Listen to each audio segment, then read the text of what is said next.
it is only in silence that we are able to tune into the voice of God. The voice of silence is the voice of God.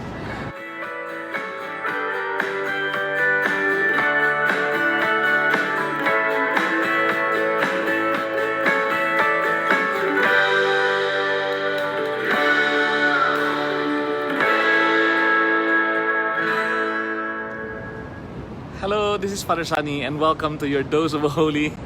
And I'm coming to you live under the Wabash Bridge here in downtown Chicago. Right behind me is State Street Bridge. Have you ever heard the saying that says, speech is silver, silence is gold? There's some essential truth in that particular saying because there's something good about language and talking and being with your friends and in speech, but there's something very, very important about the need for silence and the need to feed yourself in the quietness of the everyday. So I suggest and I recommend that we pay attention to the need for silence, because I think it is only in silence that we are able to tune into the voice of God. The voice of silence is the voice of God.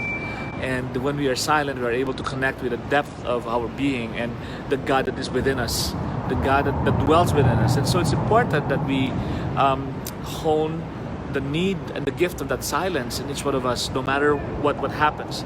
And I'm not even talking about having to require a silent environment, because it is possible to have a silent disposition.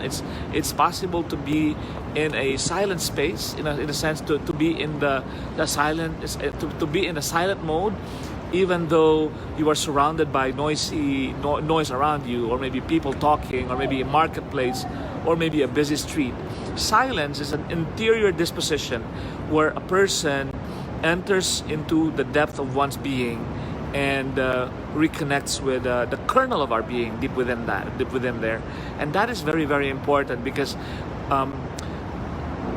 silence allows us to refocus and reconnect, and to allow the voice of God to speak in each one of us.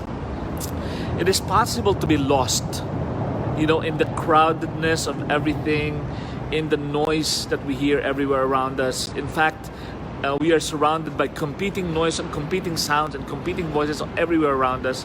And it's only in silence and a silent disposition that we can possibly discern which of these voices we should be listening to. And I think it's very important, therefore, that to allow ourselves to have that silent moment in order to have a discerning spirit as to what voice should we be tuning into out there.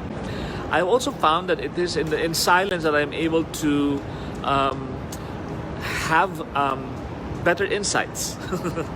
When I quiet myself is when I finally get myself into an insightful mode. And so if we want to just kind of reflect about what's going on in our lives, how are we facing our struggles, how are we solving our problems, how are we engaging with the universe, how we are enriching our friendships and our relationships with people around us, that can best be achieved when we spend enough time to silence ourselves. And so down here from the lower level of the Chicago River by the river walk in Chicago, I greet you a silent day, a happy day, and a time to be able to look inward into yourself. And I leave you with a blessing for a happy, healthy, and holy life. This is Father Sunny for another Dose of Holy. Bye. He was a teacher.